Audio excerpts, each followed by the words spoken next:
Horror stories. They fascinated Danny since he was a kid. His father told the best horror stories, and those stories always gave him what no other story could: a greater appreciation for his life. The vivid words, the creepy sounds, the perfectly designed dramatic pauses that made him suddenly conscious of the pounding heartbeat in his ears, wanting the story to continue and stop at the same time. Uncomfortable, unsettled, yet captivated. And then, the climax, and the rush of adrenaline that followed. But the adrenaline wasn't what he enjoyed the most. No, it was something else. He wasn't sure what it was. He didn't want to save the world, or win the Olympics, or travel to a foreign country to see something new and exotic. He just wanted the horror to end. He wanted his life back. The scarier the story, the more he appreciated his life. And to know that his father's stories were true doubled that feeling, doubled the spell the story had on him. The truth of those stories made them far more potent than those dark fantasies that came from the imagination. His father's stories were real, and that made them scarier. Much scarier.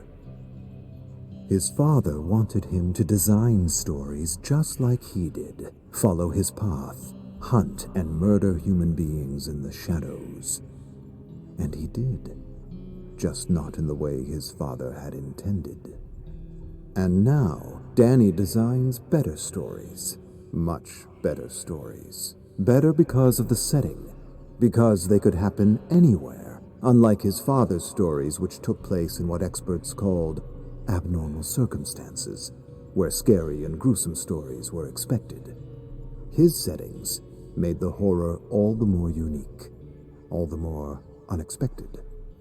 And now, as Danny sits on his couch in his air-conditioned studio apartment, he feels the sudden need to design another story. And so he reaches for a yellow legal pad sitting on a coffee table and sifts through the contents, searching for potential victims.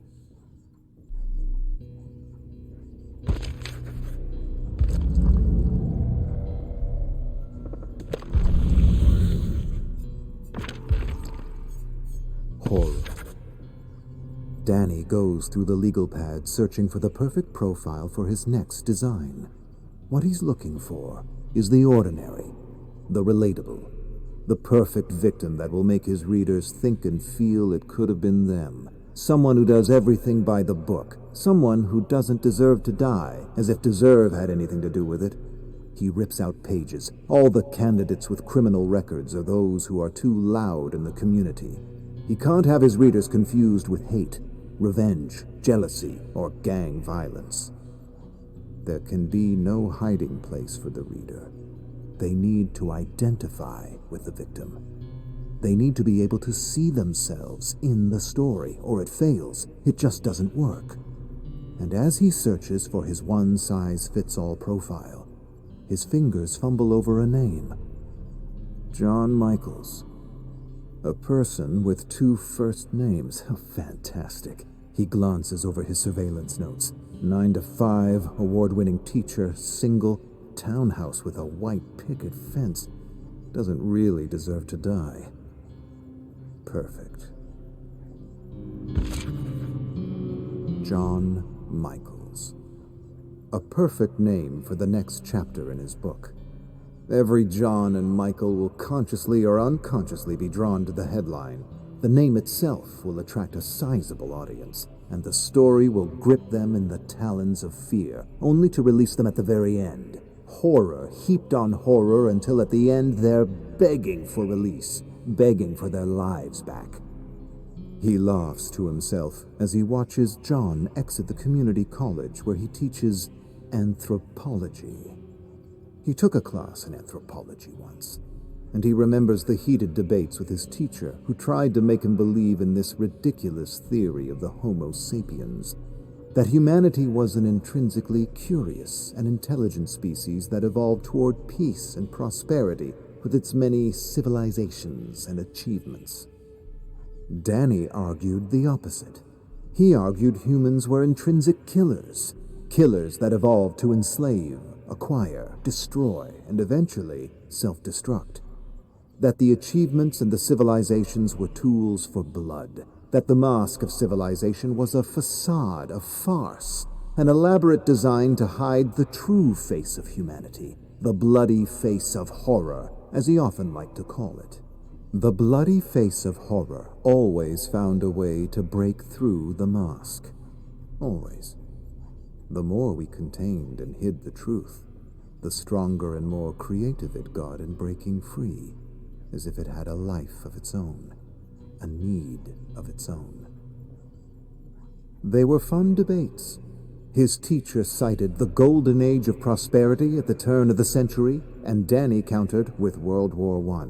His teacher talked about the advent of electricity, and Danny talked about the electric chair and the electrocution of an elephant at a festival. His teacher raved about tractors and the Green Revolution, and he raved about tanks and Agent Orange. His teacher pointed to the airplane and all the great opportunities flight brought humanity, and Danny pointed to the bombs. And that was the end of the argument. All that curiosity and inventiveness paid for in blood, and used to shed even more blood. His teacher called these extreme situations, abnormal situations, misuse of human ingenuity. But Danny wasn't convinced. Danny claimed there were more abnormal than normal situations in any given century, including the 20th century. Especially the 20th century. The 20th century saw great advances in knowledge and technology, but not wisdom. Never wisdom. Wisdom always came last, if it came at all. 10 years of blood for every day of peace. That's what his old man said almost every dawn when he'd drop a penny on his bed to check if it was made properly. Stern as steel, hard as a rock, crazy as a loon, but not wrong. Definitely not wrong. Danny wakes up in his black sedan, covered in sweat. He dozed off, and that's not like him. It's the broken air conditioner and humidity making him groggy. He opens his heavy eyelids and cranes his sticky neck to see John through the living room window, getting his horror fix from the late-hour news. Mass fear stimulating the adrenaline glands and slowly becoming relief and appreciation for abnormal day-to-day civilized living. 10 horror stories for every one feel-good story. That was the media ratio, and the secret to growing an audience and running a successful news business with paying advertisers. John suddenly jerks to his feet. Danny figures he lost reception again as he observes John approach the TV. He fiddles with 2 long antennas, smacks the side of the story box, then sits back down and sips on a warm glass of milk as he takes in the horrors of the world and the safety and security of his home. Danny makes a note on his yellow pad about the TV. He could probably use it in his final design, along with a refrigerator. As he considers the possibilities of building tension, a bead of sweat drips off his nose and splats on the pen. He wipes his face with his arm, wishing he had the money to repair his air conditioner. Then he realizes he'll complete his design soon, and his story, and with his story, a paycheck. But the important thing is to not rush the design, or miss out on the opportunities he knows time and patience will bring his dark imagination. Danny knows John's routine by heart now. Several days of reconnaissance, and he's an authority on the character and setting of his next design. He'll start with the refrigerator door. The warning chime will sound in exactly 3 minutes to wake John up. He'll slump down the stairs, close the door, and quickly return to sleep, still thinking about the poor, unsuspecting bastard that was crushed to death by the escalator in the Roseville Mall. A perfect story to help John fall asleep, counting his lucky stars that it wasn't him, that he's still alive, and yet completely oblivious to the fact that those are the last of his stars, and that he will be tomorrow's bedtime story. Just as John tries to fall asleep, Danny will open the refrigerator door again. And again, John will return to the kitchen. He'll close it, but this time, he'll wait a few minutes just to make absolutely sure it's really, really closed. Then he'll return to bed, somewhat satisfied that he won't be disturbed anymore. Danny will let some time pass. Then he'll open the door again. And when John returns to the kitchen, he'll be in the living room to turn on the TV. This is precisely when John will wonder if there's an intruder in his home. He may even suspect the ghost of Roseville. The ghost face. The legend. John will rush to the phone, only to discover a severed cord. At that precise moment, he'll leap out of the shadows like a panther in the night and trigger the first and final scream of John Michaels, the most upstanding citizen of Roseville and the most undeserving of such a grisly and unprovoked death. It's perfect. In the hot and humid sedan, Danny visualizes slipping the knife through John's neck and severing the tongue mid-scream, freezing his face in wide, gaping terror. He knows if he visualizes the kill several times, it will improve his odds at success. His father taught him that. Taught him to visualize every beat of the design. He assured him it was what made him a medal-winning hunter of human beings. The thing they don't teach you in killing school. Danny visualizes the design once more. Then he opens his eyes and exits the car, moving through the shadows toward the back door of the picture-perfect house. He glides past the fence and scans the backyard for a moment. Then he lifts and fiddles with the glass door until he hears a click. Carefully, he slides the door open and enters the air-conditioned home. He takes a moment to cool down in the narrow hallway. Then he moves toward the dark kitchen, slowly opening the refrigerator door and enjoying a nice cool waft of air in the process. A soft beam of warm yellow light illuminates the floor and the small round breakfast table beside him. Everything is going as planned. But then, as Danny turns, something in his periphery catches his eye, gives him pause. He tilts his head slightly, narrows his gaze, and pulls off his mask to make sure he's seeing what he thinks he's seeing. As he takes in the horror spread across the table, his face freezes in a silent scream. Danny closes his mouth and reaches out to a small underground newspaper. He lifts the front page of the Urban Farce and examines a caricature of his legend based on police descriptions taken from an intoxicated witness he had deliberately spared during his last design. He wants to slowly build an image in the imaginations of his readers, and now a bunch of idiots were making a complete joke of his creation with parody. With goddamn parody. The worst genre that ever existed. A bloated parasite that fed off the creations of others. How dare they make a joke of his life's work? Danny breathes hard and tries to compose himself. He realizes he can't go through with tonight's design. Too many emotions swirling around, undermining his focus. Anger, hate, humiliation, disbelief. Everything feels hazy and emotional like his first design. Those were different circumstances, but his first design taught him how emotion can undermine even the best design. He quickly turns to close the refrigerator door, but he's already too late and... A piercing chime sounds through the small house. Shit! Danny quickly retreats into the darkness of the pantry, leaving the door slightly ajar.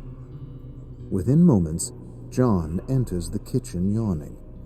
He stands before the refrigerator, scratching his head, confused. He yawns again and stares at leftovers, contemplating a little midnight snack. Then, mumbling something incoherent to himself, he closes the refrigerator door, leaving them in the shadows. He should leave now. Go back to bed. But John doesn't leave. He just stands there, as though sensing something's amiss. Danny can see John's silhouette through the slight opening, It seems like John is approaching him, but he can't be sure. His heart pounds in his throat. His blood boils through his veins. He feels weak, lightheaded, almost like he's going to faint. This can't be happening. He doesn't just kill. He designs. A dark shadow approaches the pantry. Danny gathers himself and prepares to lunge with his knife, but he knows it's all wrong. Raw and primal and about something else. Please, don't open that fucking door. Please. Danny holds his breath and waits for the inevitable. John Michaels must have had at least one more lucky star that night. Had John opened that pantry door, Danny would have had no choice but to end his days as an awe-inspiring teacher. But he didn't, and he gave Danny a chance to escape with the urban farce. Now Danny stares through binoculars at the post office, waiting for the editors or artists to show up. He needs to act fast and put a stop to this overt assault on his image. Parody. It had to be parody. Goddamn parody. The artist took a few vague statements about a ghost-like figure with a gaping mouth and turned those perfectly crafted statements into a joke. An absolute joke. Now more than ever, he realizes that he'll have to get a proper likeness of his terrifying mask out to the public before everything he's worked toward is undone by a caricature. And what if this parody is all that people remember? Won't happen. I've collected them all. He turns to a massive stack of newspapers in the back seat of his car. He must have spent the entire night collecting every single copy of the urban farce from phone booths around the neighborhood. He scrunches his fist into a ball, sighs heavily. He doesn't understand the humor. There's nothing funny about what he does. He provides a kind of misunderstood therapy for those suffering from the madness of suburban living. He makes the citizens of Roseville feel good about their monotonous lives. He gives them respite and relief. He protects the mask of civilization with his mask, and they're laughing at that. Just like they laughed at his father when he returned. He grinds his teeth. Only trust fund idiots trying to be rebellious would publish this kind of shit. A person enters the post office. Danny tracks him with the binoculars to box 19. Not the publisher. He then follows another man to box 7. Him neither. And yet another man accesses box 15. He lowers the binoculars and calms his humiliated heart. He regards the newspaper one more time. Letters to the editor. He scans the address again and notes the P.O. box. Then he looks up and suddenly spots a young man walking into the post office. He tracks his movement past the desk to box 13. Bingo. 10:03 p.m. Danny sits in his car watching the Three Stooges lock up the Roseville Coliseum. That's what he calls them, Stooges. All of them. Tom, Pete, and Bradley. College dropouts working for Tom's dad at the Coliseum. They'll sweep the floor, take inventory, hang out in the staff room, and work on their garbage newspaper using Dad's photocopier. Then they'll finish the night with 1 or 2 beers and a quick round of laser tag. Spoiled little shits with nothing better to do with their lives than drink and debate movies and distract their peanut brains with arcades and laser tag. But still, he's grateful for their names. Perfect names. They're the kind of names you'd expect in a blockbuster. A ridiculous story where Tom, Pete, and Bradley enter an extreme situation to kill all the baddies only to return home without a scratch. Without a goddamn scratch. Against a technologically superior enemy. Now, that would be parody if it weren't propaganda. The kind of propaganda that convinces all the Toms and Petes and Brads to sign up to kill human beings. The kind of story his dad hated because of how much he respected the actual baddies who hunted him for all those years. The true story is, Pete and Bradley don't come back home. They die. Horrible deaths. And Tom has to return to a suburban town that no longer accepts him because he sees right through the mask and it just doesn't fit him anymore. And because it doesn't fit anymore, they'll sweep him under the rug of civilization and try to forget him because of the truth he represents. And Tom will stare at the perfectly manicured lawns and the white picket fences and know, and always know, it's all a facade. Danny watches the laughing, intoxicated Three Stooges enter the staff room. Go ahead, laugh. You'll soon realize what happens when you cross lines that shouldn't be crossed. Danny feels acid rising up his throat. He tells himself he will soon have the last laugh. The challenge of this design is to overcome his bubbling rage, and he feels he's almost ready. He just has to go through the Colosseum and search for the most ideal place for the perfect scream. For now, he's leaning toward the staff room, but he knows that might change once he's actually walked the space. 10:04 p.m. Tom, Pete, and Bradley lock up a minute later than usual. Danny stands in the shadows away from the bright streetlights, observing them through a glass door. When they disappear into the staff room, he puts on his beloved bone-white mask and prepares for his first walkthrough of the setting. He'll walk through the Colosseum at least 2 more times before he finalizes the design, allowing his ideas to work themselves out. Time to incubate is the secret to any great design. And it's the phase he knows not to rush. It's the most important phase. Everything else is just execution. Danny laughs at his pun as he glides through the darkness toward the exit door. How often did he have issues with his design, only to be struck by inspiration in the middle of the night? He knows now that if he has any creative blocks, he just has to sleep on it. There's something about sleep that polishes every design. Now Danny opens the exit door, which he tinkered with earlier in the day. Stealthily, he enters the arcade, gliding past the small concessions booth toward the growing sound of a debate.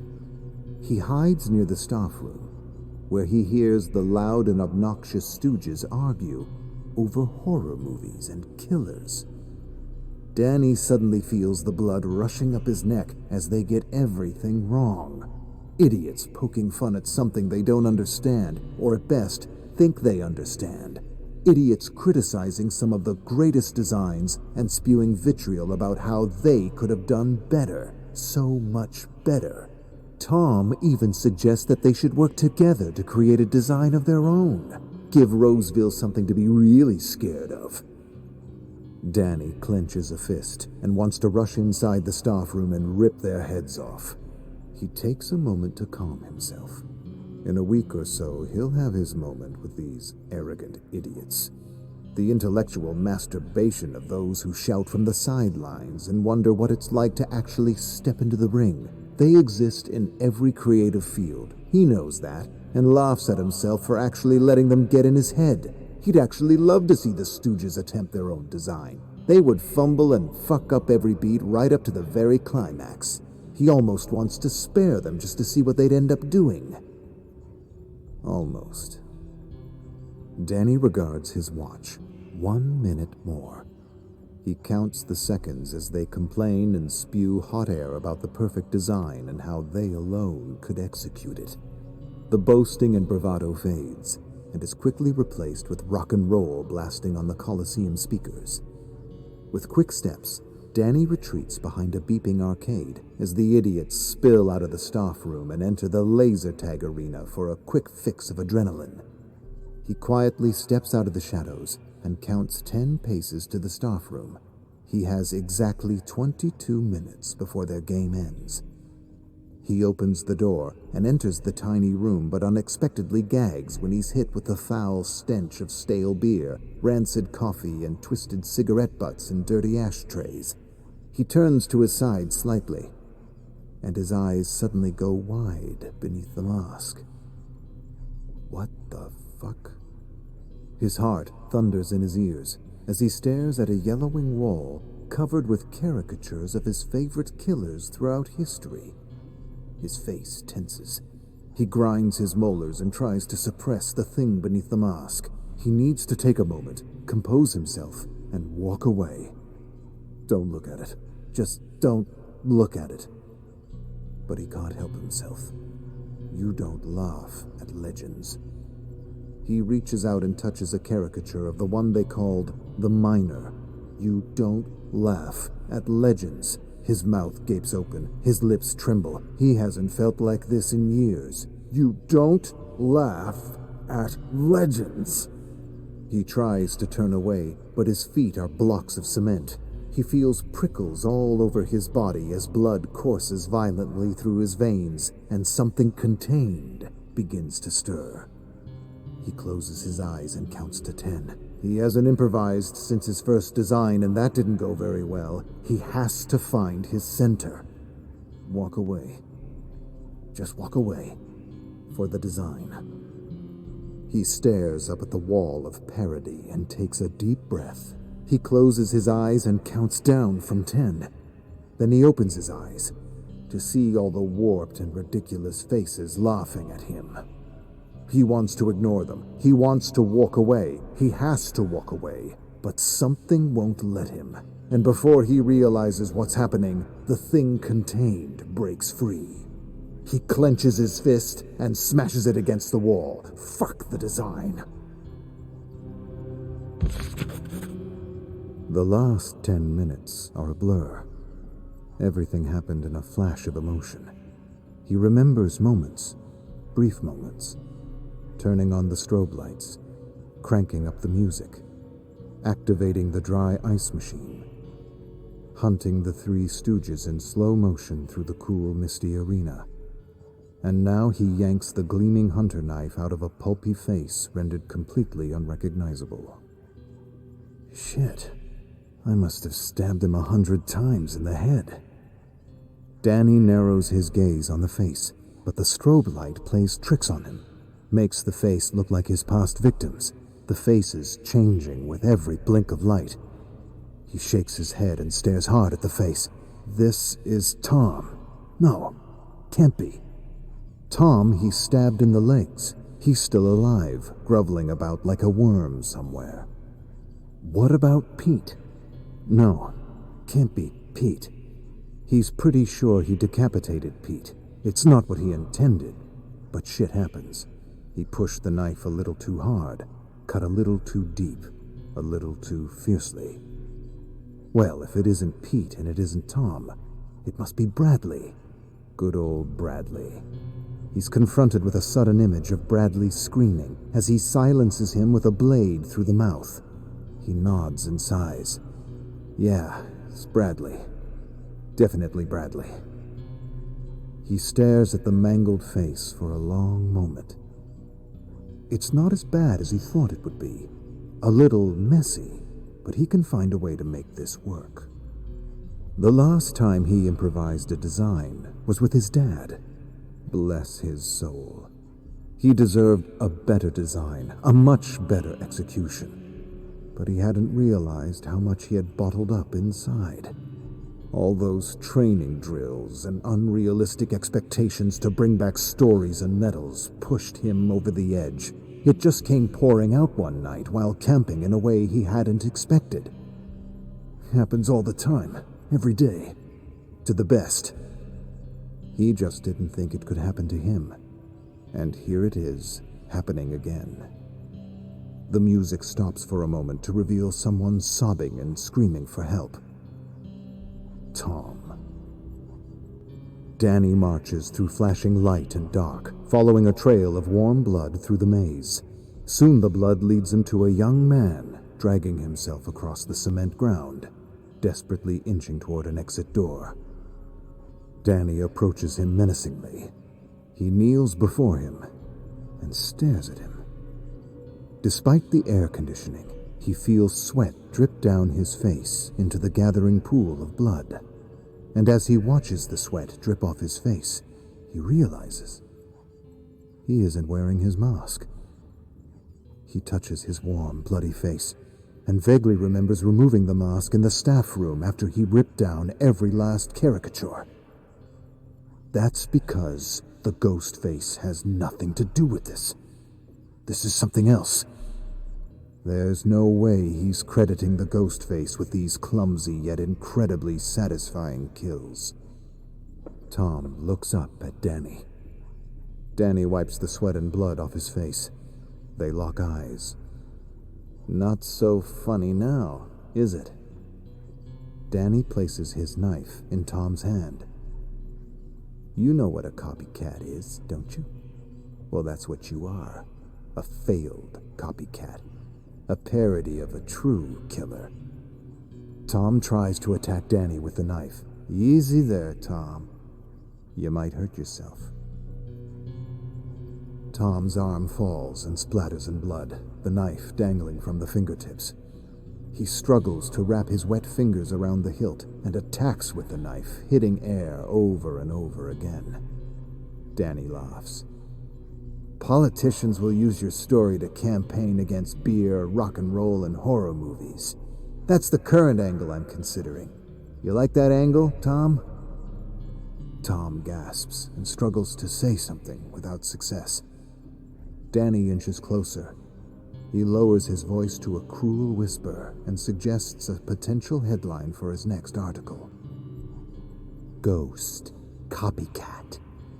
Tragedy hits Roseville Coliseum. Employee stabs 2 of his colleagues to death before suffering a lethal injury. Danny considers, then offers an alternative version. Joke taken too far. Tragedy hits Roseville Coliseum. 3 employees die in a prank gone horribly wrong after a night of drinking, rock and roll, and horror movies. Danny tilts his head slightly. He considers both versions of the story. The drinking, rock and roll, and horror movies offer a comfortable scapegoat.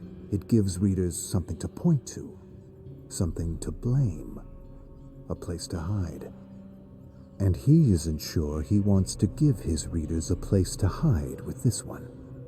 He leans closer to Tom. What do you think? Copycat or bad joke? Tom murmurs something incoherent. Danny smiles. Sorry, I didn't really get that. You're gonna have to speak up, buddy. Take a deep breath. Enunciate. Come on, you're so full of fucking opinions. I'm sure you have an opinion on how you'd like to be remembered. Tom writhes desperately and manages to issue one last gasping scream before dying. Danny sighs and closes his eyes against the blinking light. He still isn't sure which angle to take, and it doesn't really matter anyway. Either version will do its job and scare the good citizens of Roseville into fastening the mask a little tighter before bed, while they count their lucky stars and appreciate their ridiculously insane suburban lives. Michaela rubs the back of her neck as she prepares to tell a story. Her face is warm, her throat is tight, and her legs feel like mush. She talks to herself under her breath. Get a grip. Get a grip. But she can't get a grip. Every breath a struggle. Every movement a jab in the gut. Her heart drums in her ears. Her brain perceives a threat, and her adrenal glands release a sudden surge of hormones. Adrenaline. Cortisol. The drum beats faster as terror paralyzes her. But this fear isn't physical. She isn't afraid of being burned alive or thrown off a cliff or dropped in a dark pit of writhing vipers. What she dreads is standing on stage in front of strangers and telling them a story. Ask people their greatest fear, and the same one always sits at the top of the list. Public speaking. Why would that be? What makes embarrassment so much more terrifying than dismemberment? Storytelling is as old as human history, and Michaela knows it's embedded in her DNA. It's how she makes sense of the world. how she makes sense of herself, how she connects with others and communicates her truth. Finding that connection is Michaela's addiction. She could write her stories to be read, or just let someone else tell them. But Michaela knows she needs more, much more. She needs the fear, the adrenaline, the fight or flight feeling. But most of all, she needs that visceral connection with her audience. So they see what she sees, believes what she believes, feels what she feels. Every eye watching her, hanging on her every word.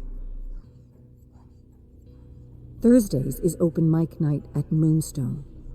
She told all her friends to come, and she doesn't want to let them down. She doesn't want to let herself down. Michaela sits at her kitchen table and tries to write, but nothing's good enough. Every idea seems vapid, dull, stupid. Everything she can think of has already been done. She wants to tap into people's deepest fears, transport them to another reality, hypnotize them, hold them spellbound.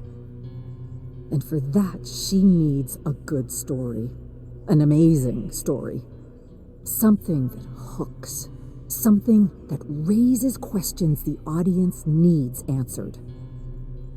Because standing up in front of her friends is one thing, but strangers is quite another. Her stomach lurches. She feels nauseous. She wants to purge her angst and that piece of banana bread she had with lunch. She loves coffee, but all that caffeine isn't helping her anxiety. Why would anyone want to listen to her? What does she have to say that anyone would want to hear?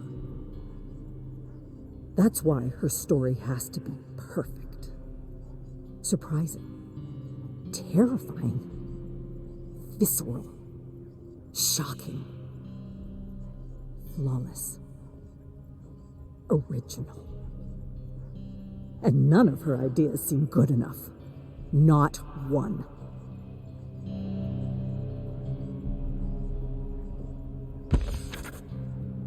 Michaela lets the last patron saunter out of the Moonstone and locks the door.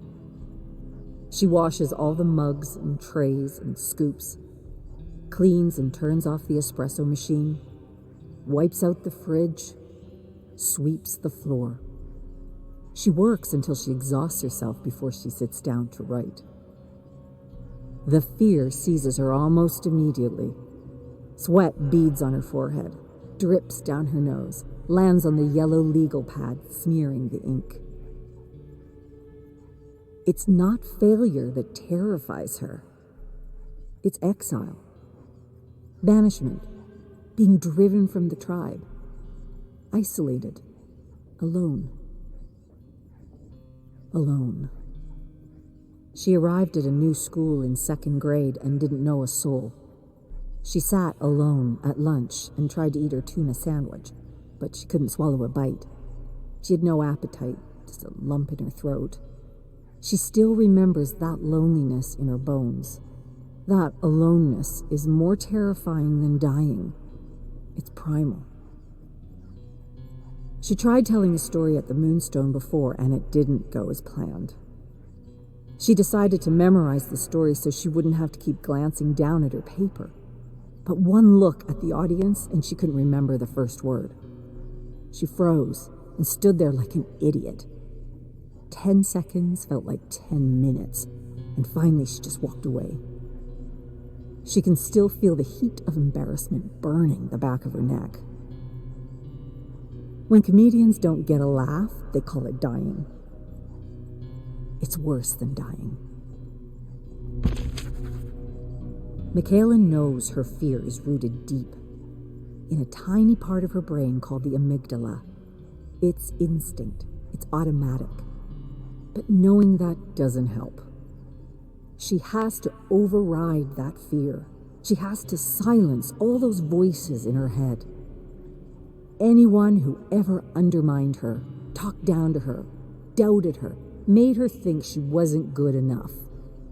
Like her teachers.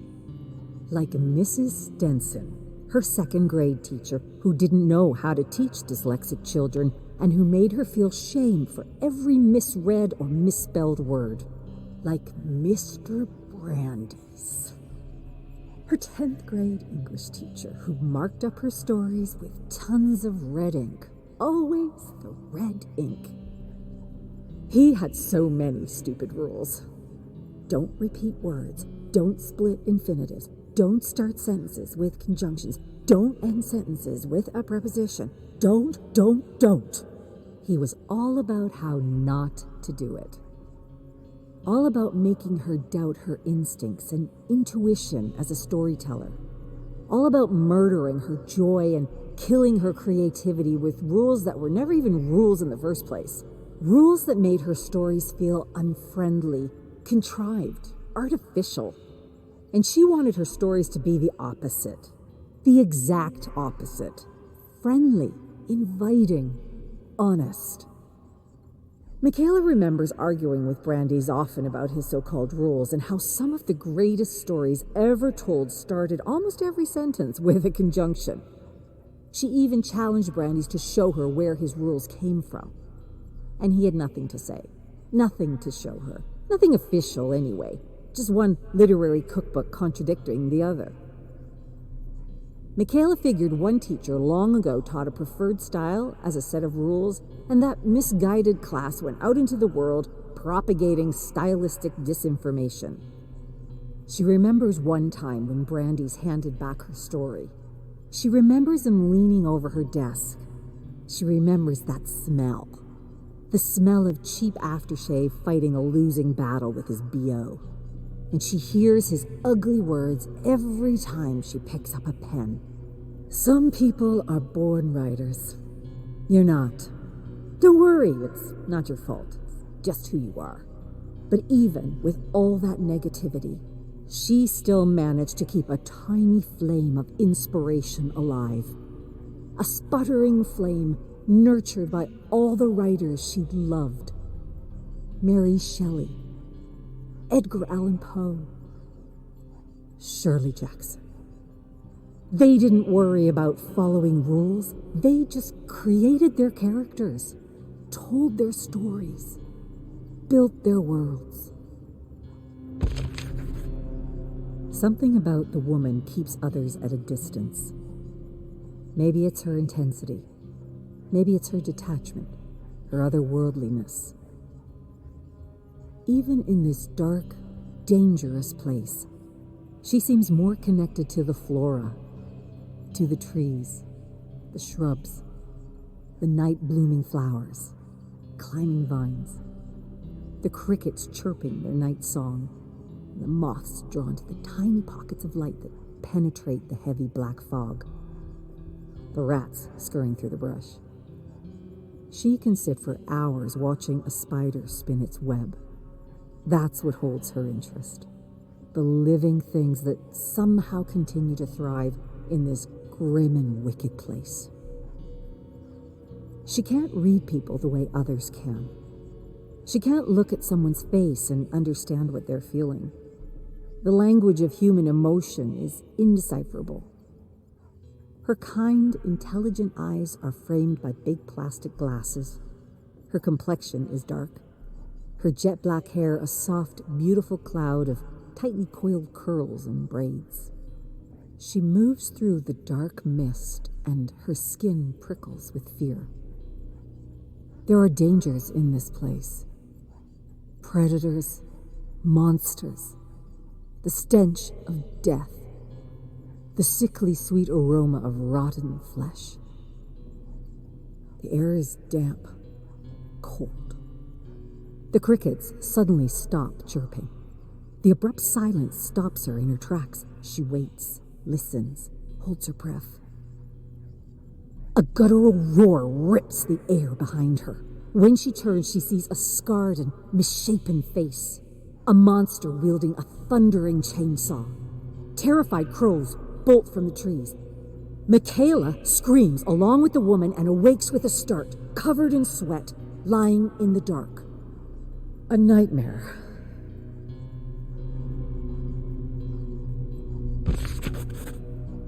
An anxiety nightmare. That's all it was. Julian seemed certain. They drink coffee on the veranda at the Moonstone, and everything seems normal now. Safe. Sitting in the sunlight, sipping a latte. So how come I still feel so scared? It's like I'm still in it. Like the nightmare never ended. Julian shrugs. Brains do that. Help us work through our anxieties while we sleep. You're just afraid to get up on that stage and tell your story. Michaela sips her coffee, shakes her head. I don't even have a story. Julian squeezes her hand. You're making it harder than it has to be. He scrapes back his chair, stands. You know what you need? You need to know real fear. Bone-chilling, jaw-clenching, gut-wrenching terror. Julian is such an idiot sometimes. What do you suggest? The Quarry. But you know I don't like heights. And that's why you need to just shut up and jump. Fear propels her forward, running, her powerful legs pounding as she hurls herself deeper into the dark woods. Shadowy trees appear in the mist as she slaloms between them, pushing, pounding. Whatever predator pursues her is tenacious, huge, powerful, growling, snarling, furious, relentless. It crashes through the brush behind her, single-minded in its hunger. The woman's will to survive is impressive. Michaela both watches her and lives inside of her, lives in her skin as she runs for her life. Michaela has never felt so powerful, so strong. The world moves by in a blur even as the beast behind her closes the distance between them. She bursts through the trees, fog all around as the ground disappears, and she tumbles into an abyss. Plummeting, falling through endless fog. She awakens with a start, her bed soaked with sweat, lying in the dark, her heart pounding. The quarry stunt didn't help. Not a bit. Michaela regains herself. She has had similar nightmares before, but in those dreams, her legs felt heavy, rubbery, like she was running through molasses, like she couldn't get away. This one was different. It felt so vivid, so visceral. She wasn't herself. She was someone else. Someone named Meg. She sighs heavily. Her nightmares feel like they might be more than nightmares. Windows, maybe, into another reality. Oh, maybe she's read one too many comic books. Julian sits in front of Michaela at their little kitchen table. You're running from your fear. So why am I someone else? Because you're a writer. She shakes her head. No, I'm a storyteller. What's the difference? Big difference. Okay, whatever. You're a storyteller. And as a storyteller, you're all your characters. You live inside them, they live inside you. That doesn't mean you're experiencing another reality. But what if I'm not really a storyteller? You're just fishing for a compliment. No, I'm serious. Maybe I'm just a hack.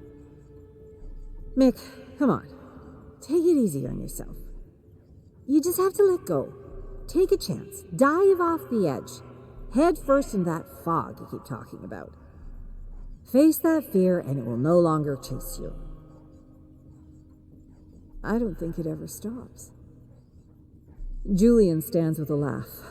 All right, I'm officially late for work now. He rushes out the door. Michaela finishes her tea, then jumps in the shower. She does her best thinking in the shower. And as the hot water pounds her back, she thinks about what Julian said.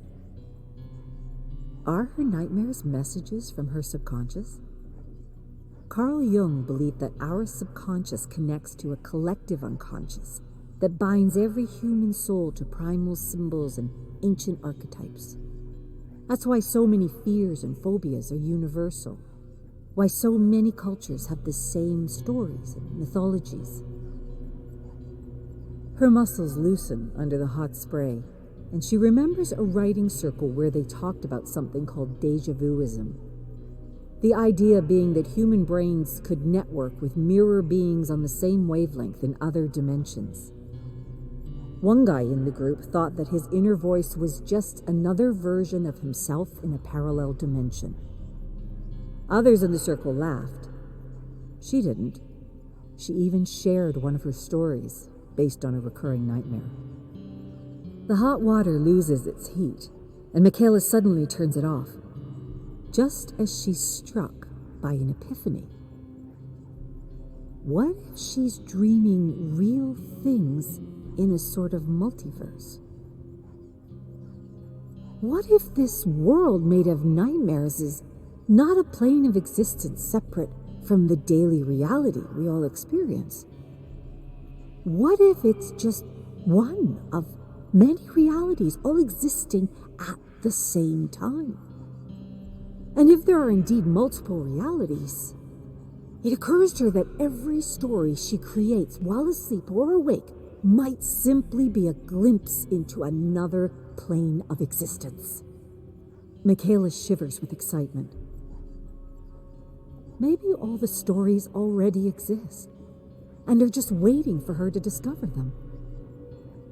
Maybe writing should be less about torturing and judging herself, and more about opening herself up to the possibilities within the Garden of Infinity.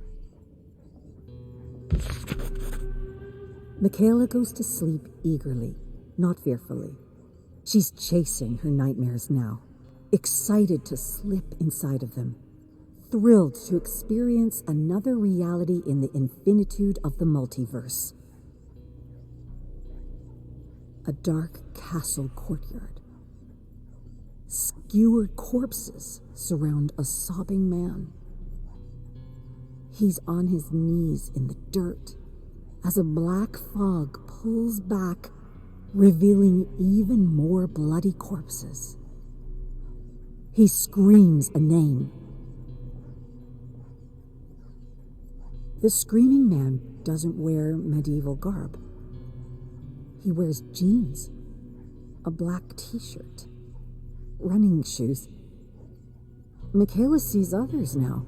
Some wear headphones and carry clipboards. The stonework is actually painted wood. The ramparts are cardboard. The corpses are mannequins decorated to look like the dead. She sees lights, a camera, a sobbing man who's facing his greatest fear. The loss of someone he deeply loves. Taken by the darkness. Taken by the fog. Always the fog. Michaela awakens with a start, but this time she isn't gripped by terror. She's seized by inspiration. She searches her drawer for a piece she started writing years ago. She finds the first draft and reworks it while the images are fresh in her mind. The story pours out of her like she's taking dictation, like she's writing down something that already happened. Because it did. But when Michaela reads the story aloud, it still sounds wordy, prosaic, clunky. There's no rhythm, no shape, no build, no vivid moments to perform. There's something wrong, something blocking her. And she quickly understands what it is. She still unconsciously follows those rules. Those suffocating rules that were pounded endlessly into her head throughout her years at school. And now the story doesn't flow, doesn't feel alive, feels contrived, heavy, dead. And why? Because she still hesitates to break rules that were never rules in the first place. Shit! What's going on with me? Why can't I do it? Michaela hurries into the living room and picks up a few of her favorite books. They all break the rules, All of them. Every writer she ever loved. Twain, Faulkner, Dickens, Poe. Brandeis would have given them all F's in his class. And she can't even imagine what he would have done with quippy young Shakespeare. Shakespeare, who was free from the shackles of the mind placed by process teachers and assembly line thinking. Shakespeare, who was free to create his own rules and words without apology. Who wasn't worried about what some authority or critic had to say, and they had tons to say. And Michaela knows his freedom was earned after a terrible bout with depression when his first play flopped, and he refused to touch a quill for 5 years. 5 years! It took him 5 years to meditate on storytelling, to finally break free from the opinions of others. But she doesn't have 5 years to meditate on storytelling, even though she desperately wants Shakespearean freedom. How do I achieve that kind of freedom after all those years of trying to please others? Shakespeare made his own words and rules, and that's why he's immortal. But I don't need to be immortal. I just need to tell a good story. Michaela clears her head of the swirling negativity and decides to tell the story she wants to tell. She'll need to reduce the story, strip it to its core, cut anything that slows it down, change the passive to the active, use words that paint perfect images in the imagination. And if she doesn't have the right word, she'll make one up. That's what she'll do. She'll make one up. But as the rebellious thought inspires her, it also scares her. Scares the hell out of her because she was taught to idolize final results instead of the struggle, the search, and the climactic fight every artist must go through to be free. To be truly free. The shackles are still there. She feels them dragging her down, but they're not as heavy as they used to be. And though she may not possess Shakespearean freedom yet, she can fake it. For now. And now she rises to her feet and paces the living room as she recites the first draft of her story. She finds places for dramatic pauses, places to add a gesture, places to speed up, places to shock the audience into gasping or screaming. She won't just play to them, she'll play with them. And she won't just tell the story, she'll live the story, so the audience lives it with her. The Moonstone is dead quiet and packed to the rafters. Michaela's written and rewritten, polished and burnished, practiced alone and in front of her friends, honed every word, every moment, every movement, every breath. She killed her darlings, anything extraneous. All that's left is only what's necessary to tell the tale. She moves across the tiny stage, commanding the room. The lights dim slowly. She waits until the audience goes quiet. Then she clears her throat and begins. Who here believes in love? I mean, really believes in love? Some audience members lift their hand or make a quick comment that they do. Michaela nods. Love makes us do crazy things, doesn't it? Several audience members laugh, while others seem to go inward. Michaela smiles. Some would turn their back on family for love. Some would give up wealth and power for love. Some would even go to hell and back for love. But there are places in the cosmos far worse than hell. Places where death is just the beginning, and you could lose your soul. Would you go to such a place to bring back the one you love? Michaela stops and points at one audience member, and then another, and another. Do you know anyone who would?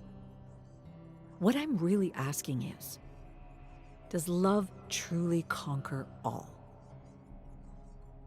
She soaks in the silence of her captivated audience, inching closer to the edge of the stage, lowering her voice an octave so the audience leans in. And just when they can't take any more, she answers her question with a story. Journal of a Moving Picture. Blood and Feathers. A chicken suddenly appeared in the basement near all those strange devices. We chased it up and down the tower until finally Elaine caught it and, grabbing the bird by the legs, continuously pummeled it against the stone floor until the whole room filled with blood, feathers, and screams. She seemed a little disturbed by her sudden loss of control. We all were. With the torn chicken legs still in her hands, she kept on mumbling repeatedly that she's usually quite patient and in control, and for the life of her, she did not understand the emotions that had suddenly and temporarily hijacked her. We consoled poor Elaine as we gathered the chunks of poultry and prepared a delicious meal. A good scene to include in the picture for levity.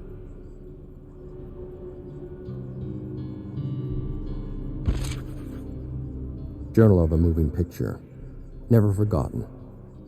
Elaine Fairfield told me how she met Ama Komura in the parks.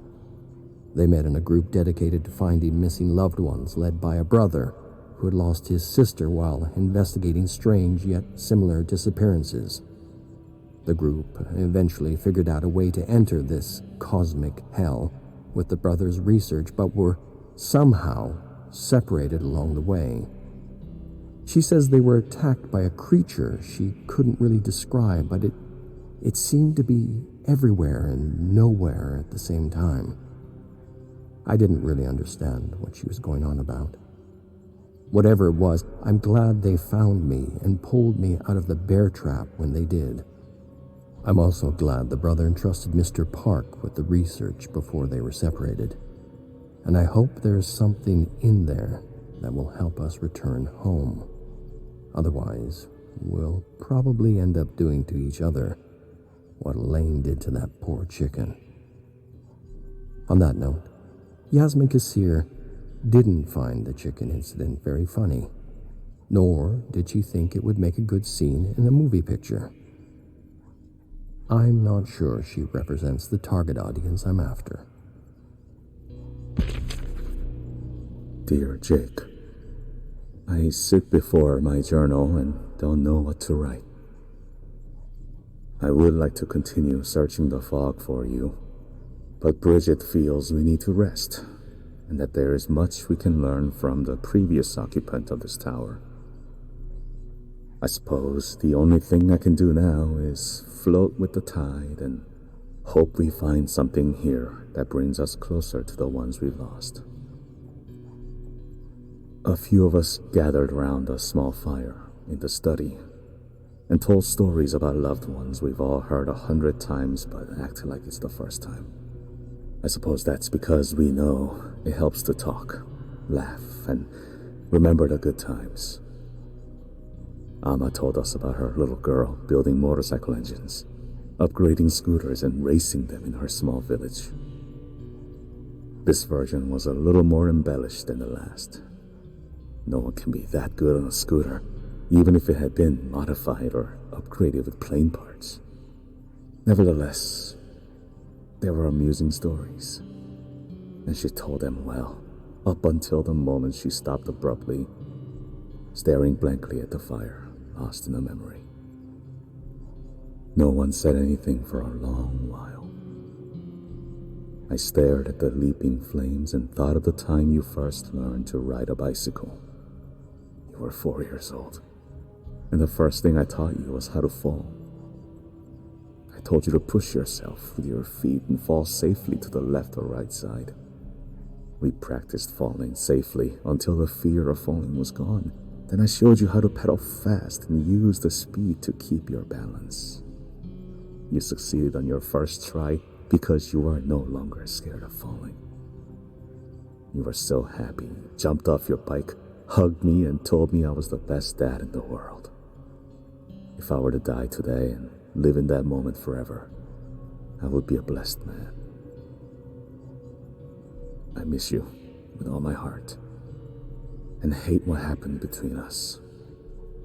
I only hope for another chance to make things right.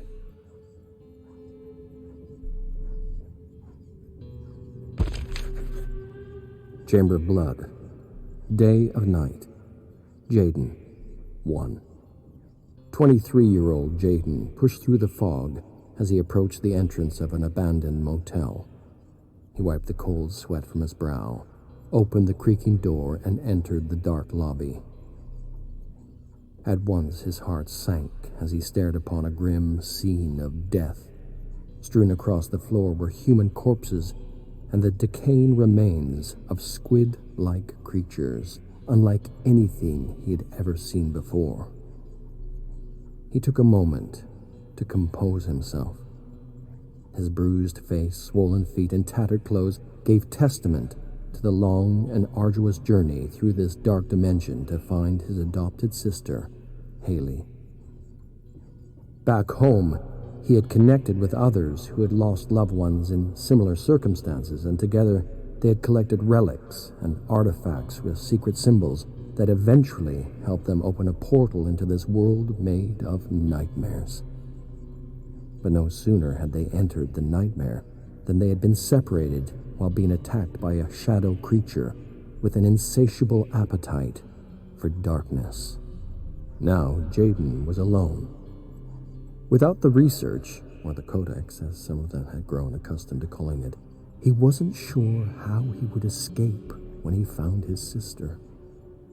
But he tried not to think about his predicament as he entered the lobby, feeling like something or someone was watching him. Some distance away, he had found the ruins of a tower with skeletons strewn across a mini-putt, with an old French song playing on a scratchy gramophone. Now, he was in an abandoned motel, reeking dead creatures around him.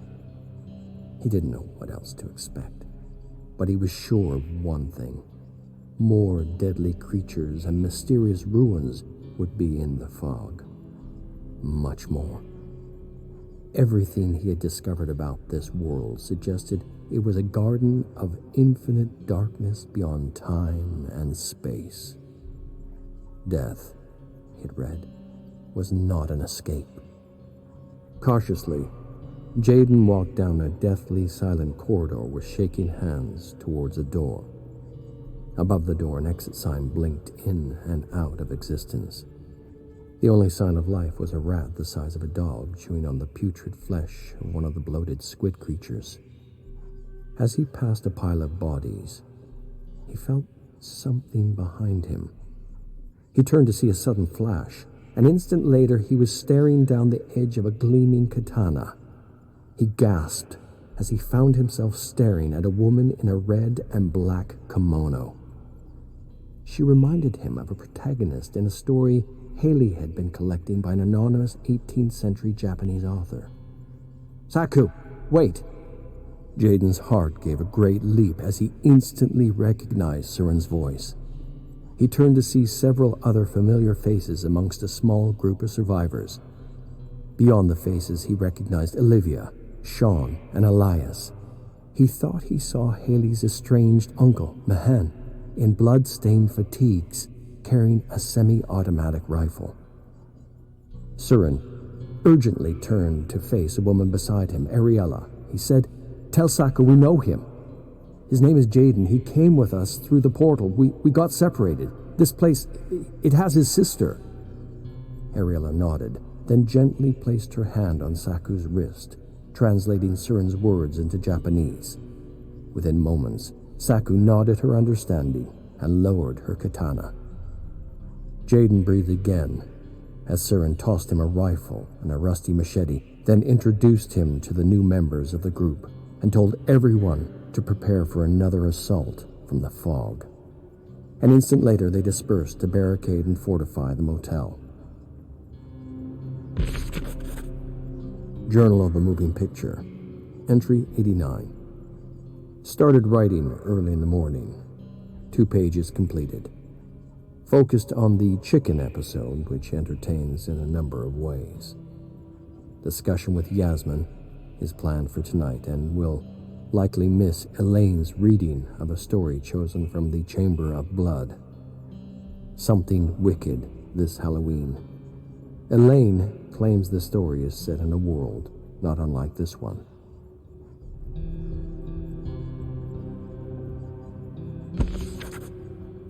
Chamber of Blood, lost and forgotten. A reverberating explosion somewhere in the distance roused the 5 prisoners in their small, muddy, vermin-infested dungeon. One bearded prisoner sat up and stared at several names etched in a rock by the door. It read, Amar Singh, 1914, Adama Komba, 1915, Omar Halimi, 1916, Amrik, 1917, Roop, 1917. The prisoner had the sudden instinct to etch his own name, lest he be forgotten. And so he grabbed a small, sharp stone, and just as he began to etch out his name, the thick wooden door slammed open, and enemy soldiers shouted curses at the 5 prisoners in a language none of them understood, while threatening them with gleaming bayonets. The enemy soldiers gestured for them to stand, then ushered the 5 prisoners out of the darkness and into the golden light of dawn through a muddy 6-foot trench reeking of death. As the prisoners hobbled toward a clearing, one soldier addressed them in broken English, telling them they had the honor of helping their captain and perhaps avoiding early morning target practice. The 5 prisoners stood by the trench wall as an enemy soldier balanced tin cans over their heads. A translator approached them with the captain. The captain spoke, and the translator quickly interpreted, saying, "One of you bastards will tell me about your secret mission. Speak up, and I promise to send you to a proper camp where you'll be fed and given immediate medical attention." None of the 5 responded. The captain smirked, took 20 paces back, cocked his rifle, aimed, and hit one soldier in the forehead, splitting his skull in 2, sending a spray of blood across the other 4. The captain regarded them, hesitated, then cocked the rifle again. A sudden crack, and another prisoner fell as the captain mockingly apologized for his terrible aim. With a laugh, the captain aimed the rifle, squeezed the trigger, and hit the tin can off the next prisoner. The can fell against the sandbags lining the trench. The captain prepared his rifle and shifted his aim to the next prisoner. The prisoner stared at the rifle, closed his eyes, and repeated a phrase in an unknown language that resembled Latin. And just as the captain made to pull the trigger, a sudden, piercing whistle suddenly caught everyone's attention. By the time the captain looked up, it was already too late, and he was reduced to fleshy fragments and bone shrapnel by an 18-pounder. The bearded prisoner crawled on the ground toward a trembling hand sticking out of a pile of debris. He frantically dug through the dirt and rubble as muffled screams and explosions filled his ears.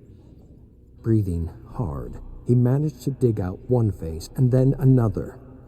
Then he rose on shaking legs, grabbed one prisoner by the uniform, and pulled him to his feet. Together they yanked the other prisoner from the mountain of rubble and took a moment to gather themselves. Limping and coughing, they grabbed rifles from the ground, rushed towards a ladder, and climbed over the trench and into the barren wasteland. Leaping over decomposing horses, the fleeing prisoners fell into a massive crater as bullets thumped in the mud all around them. As they desperately scrambled out, jumping over bodies and rats and pushing through clouds of flies, they suddenly and unexpectedly entered a maze of barbed wire attached to the scorched remains of trees. Pushing their way out of the maze, they once again entered a clearing and sprinted away without looking back until they heard the rumble of an engine in the sky. They turned to see the plane. One prisoner froze, grabbed his rifle, and aimed as the plane approached them. Holding his breath, he pulled the trigger. Large crows took flight from corpses. The bullet screamed through the air and missed. He cocked the rifle again, calmed his nerves, and waiting for the right moment, squeezed the trigger. This time the bullet howled through the sky and hammered straight through the pilot's hardened face. A moment later, the plane rose, then span wildly out of control. The prisoners watched in disbelief as the plane crashed into their pursuers, crushing and cutting and burning them up in a swirling ball of fire. As they took in the grisly scene, the world seemed to tremble violently, and the ground beneath their feet instantly disappeared. The three prisoners fell, arms flailing, into a massive sinkhole as dust, soot, and barbed wire covered them. When the dust settled, the three prisoners surveyed their surroundings to discover they were in an ancient temple immersed in a strange black fog. Arcane symbols were etched into the surrounding walls. Their secret mission was a success. They had discovered the lost temple. Now, all they had to do was report their discovery to the newly formed Intelligence Division.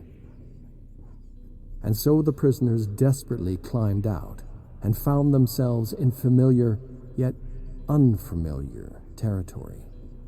The bleak, body-ridden landscape seemed like no man's land, but there was something strange about the scene.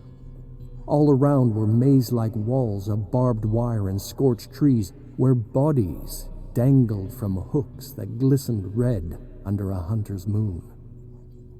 Each prisoner stared at the bodies and the hooks, confused, each wondering if they had been there before. The sudden high-pitched buzz of a chainsaw startled the prisoners, and they instinctively took cover beside a burning tank. As a cloud of heaving black fog approached them, they knew something was different with the hell they had grown accustomed to for the last 3 years.